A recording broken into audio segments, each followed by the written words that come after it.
ভিত্তি করে অনেক ওলামা ইকরাম বলেছেন তিনবার যদি কেউ কুল হুয়াল্লাহ সূরা বা সূরা ইখলাস পাঠ করে তাহলে আল্লাহ রাব্বুল আলামিন তাকে গোটা কোরআন একবার পড়ে শেষ করার সমান সওয়াব দান করবেন। অন্য আরেকটি হাদিসে বর্ণিত হয়েছে এক ব্যক্তি সূরা ইখলাস পাঠ করেছেন, নবী সাল্লাল্লাহু আলাইহি ওয়াসাল্লাম সে শুনতে পেয়ে তিনি বলেছেন ওয়াজাবাত, অর্থাৎ তার জন্য ওয়াজিব হয়ে গেছে।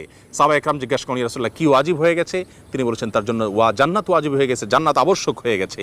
অন্য একটি বর্ণনায় তিনি বলেছেন যদি কেউ 10 বার সূরা ইখলাস বা কুল হুয়াল্লাহ সূরা পাঠ করে আল্লাহ রাব্বুল আলামিন তার জন্য জান্নাতে একটি প্রাসাদ নির্মাণ করবেন।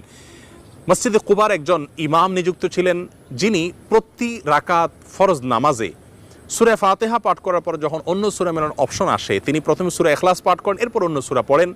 সাহাবা ইকরাম এবং সেই মসজিদের মুসল্লিরা নবী সাল্লাল্লাহু আলাইহি ওয়াসাল্লামের বিষয়টি উত্থাপন করলেন এবং তারা জানতে চাইলেন কেন তিনি এমনটি করেন।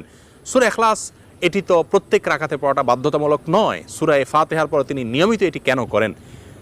সেই ইমামকে ডেকে নবী সাল্লাল্লাহু আলাইহি ওয়াসাল্লাম জিজ্ঞাসা করলেন এর কারণ সম্পর্কে।